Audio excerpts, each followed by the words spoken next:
Hello and welcome into the Knicks-Verse. My name is George, and if this is your very first time here, or you've been here before and you haven't subscribed yet, please do so.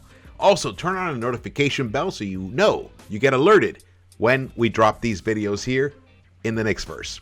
Also, the thumbs ups are really appreciated, but most importantly to me personally are your comments. I love reading all your comments and understanding what it is that you guys are thinking about. How are you feeling?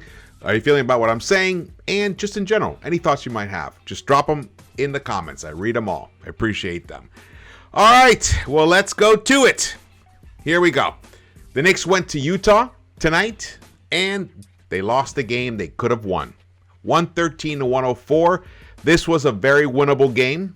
They played hard, but they couldn't close in the end, and I will get into exactly why. And it actually kind of rolls into the whole point of why I want the team to go with the youth movement. Now, bear with me. First thing I want to show you guys is I want to show you one specific highlight right here that pretty much sums up the whole. Basically, it's Exhibit A for the case for why this team should be handed over to RJ Barrett, even on a night when Julius Randle responded and gave us 30 points, but only 6 rebounds.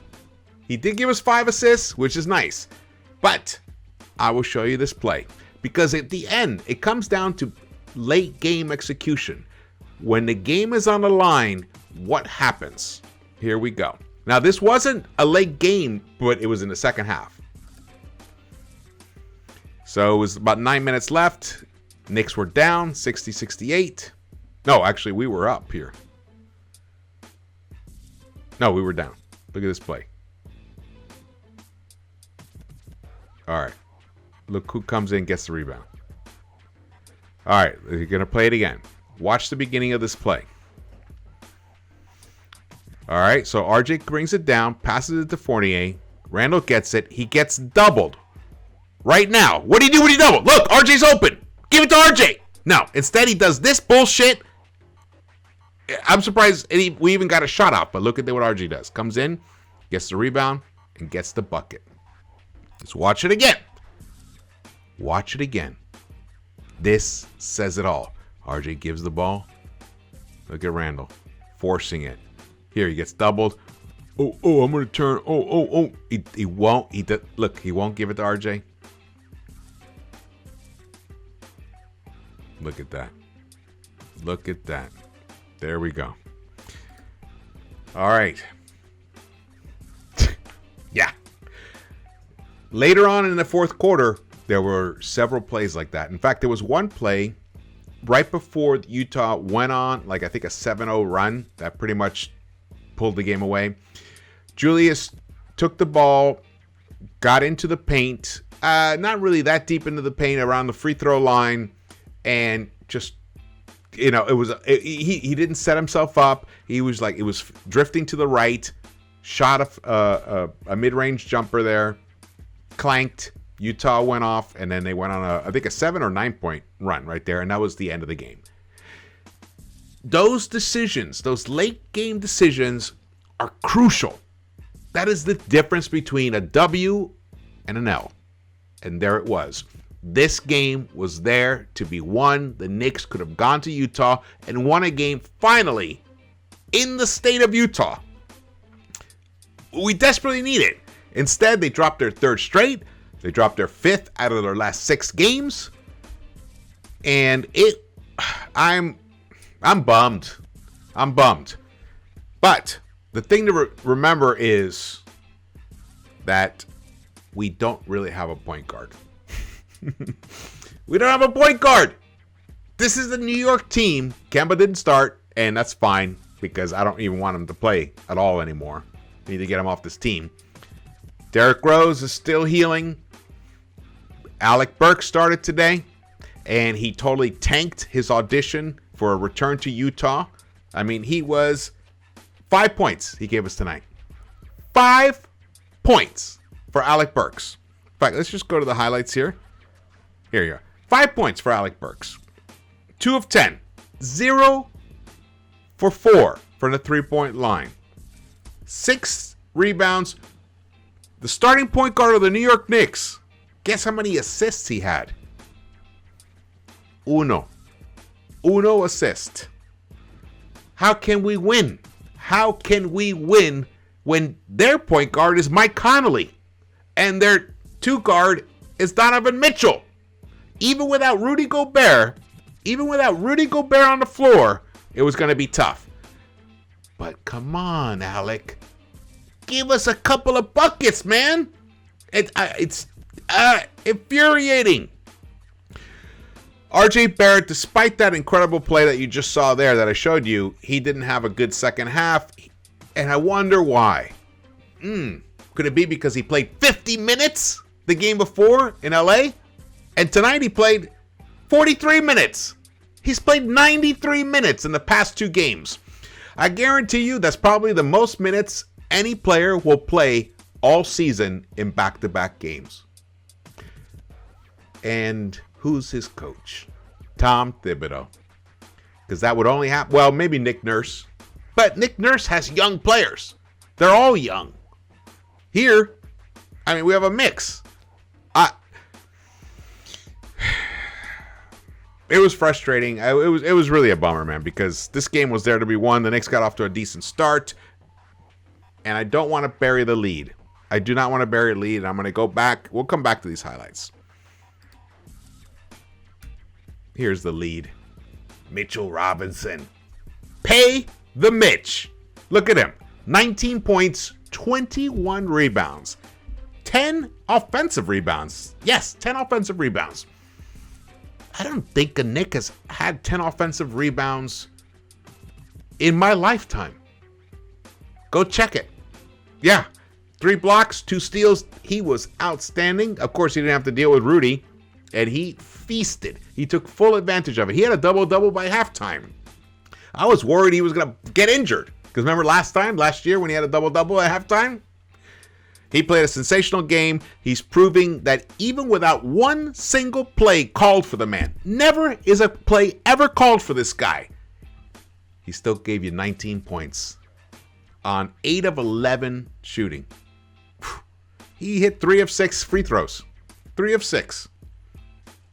The free throws were, it hurt us. Julius, he missed 4 free throws. He took 12. He missed 4. RJ missed 2. And Nerlens. Actually, Mitch is making Nerlens look really bad right now. Nerlens doesn't even look like he belongs on the court right now. At least not in a New York Knicks uniform. There's a lot going on with this team. A lot going on here. You can see we actually had the lead. Had the lead at one point, and then through the whole third quarter, we actually had actually not the whole third quarter, but most of the third quarter we had the lead, and even the beginning of the fourth quarter. But then we hit a point at about the 5-minute mark when Alec Burks hit his free throw. I think that was an and one, and the score was we were down 97-98. We didn't score, I think, for another 4 minutes or so. That was it. The thing that made me think, the thing that I kept thinking about at the time was, oh, now I see. I can see why Leon is thinking about bringing CJ McCollum to this team. If that, rumor is true. Can you imagine a backcourt in the fourth quarter with Derrick Rose, CJ McCollum, RJ Barrett, Julius, and Mitch? I think we win this game. I think we win this game even with Rudy on the court. I think we win this game against most teams with that kind of backcourt. With guys that understand end game execution. That's what's lacking on this team. Now, that's fine. Now, again, if we went with the youth movement, they would eventually learn how to do that, which I'm also fine with that too. But I can see the logic behind trying to bring a guy like CJ McCollum to this team when you're trying to get back to where you were last season, which is the play-in, or actually playoffs. Want to get into the playoffs, but right now, play-in is the most we can expect. But I can definitely see the logic in that. So Julius gave us 30 points. All right, here's the second half. Sorry about that. Maybe I'll cut that out. Anyway, my point was this, that RJ just ran out of gas in that second half because he played 50 minutes the night before. And then he played a ton of minutes in the first half. So that's what's going to happen.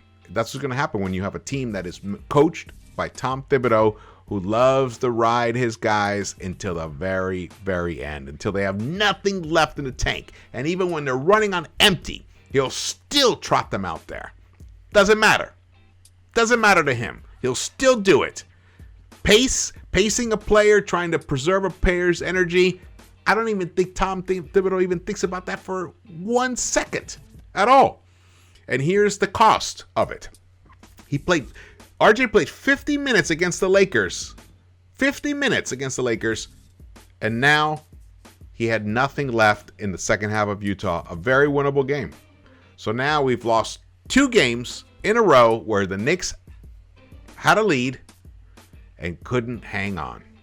Yes, actually the Knicks had a... Oh, yeah, geez, we had a 12-point lead at one time. Oof, 12-point lead.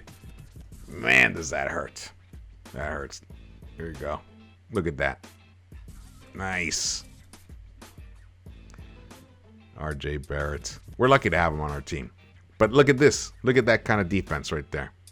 Where was Cam there? I think he was on the floor. I think the Knicks have more players that hit the floor than any other team. It just feels like that, especially our centers.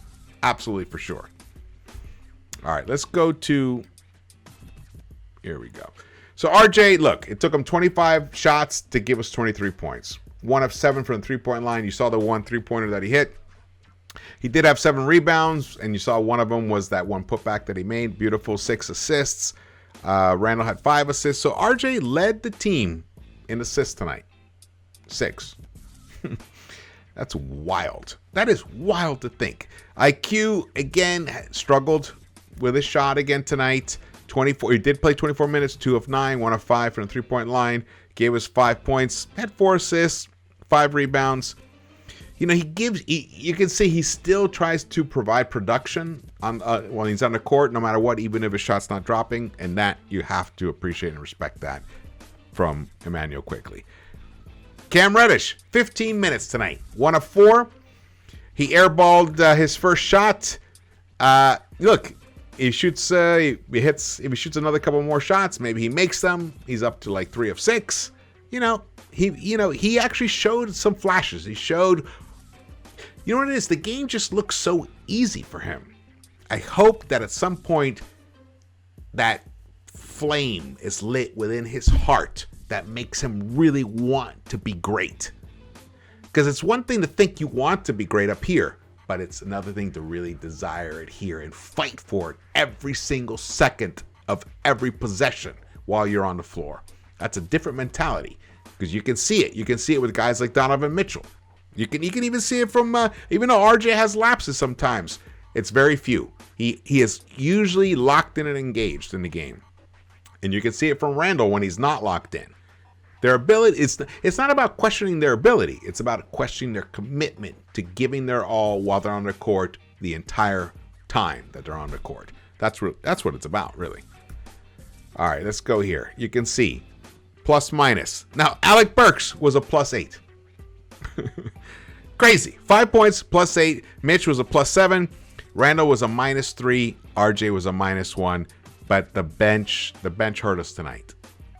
Reddish -21, Nerlens -16, and Emmanuel Quickley a -20. Toppin a -6.